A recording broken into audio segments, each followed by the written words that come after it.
Alright, so I'm pretty excited because I just got in the new MoonDrop Skyland, the MoonDrop Skyland.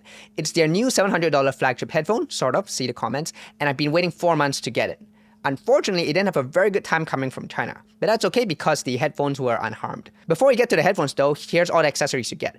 The stock cable is a balanced 4.4mm cable with 3.5mm terminations. It's not super long, about 1.2 meters.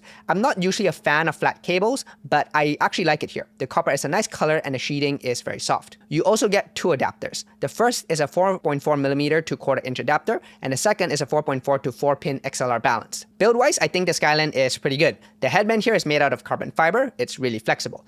As for the cups, they swivel in all directions, but it is backstopped pretty quickly, so your range of motion is limited. However, combined with the bendy headband, it should be good enough for most people though. The pads here are hybrid. They use a soft velour-like fabric on the front and then leather on the sides. The neat trick with these pads is that they're super easy to replace because they use snap-on magnets. Now, let's talk about the suspension strap here. It's 3D printed and has a bit of a bouncy, squishy feel to it. So overall build-wise, it is pretty good. But the real problem comes in the comfort. The first problem is that it's a very heavy headphone. It clocks in at 540 grams, and that's basically like Odyssey territory.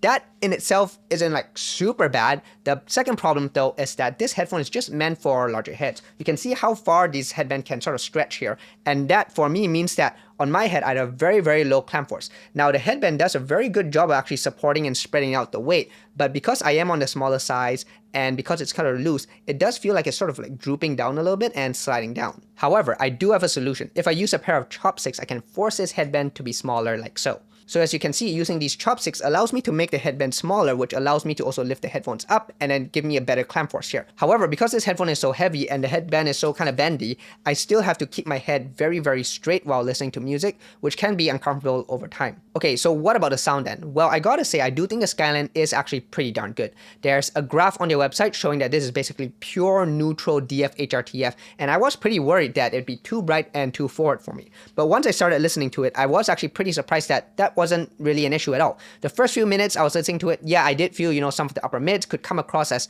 a bit too hot with vocalists, right? But after like half an hour, I felt that, I didn't really notice this outside of a couple of tracks. The treble does lean obviously on the brighter side, but for me, I didn't hear any sort of peakiness. There's no sibilance, no harshness. It's pretty nice. Like most open backs, the bass is on the lighter side. There is, however, a surprising amount of low end extension here though. So yeah, so first impressions from a pure sound perspective, this is actually pretty good.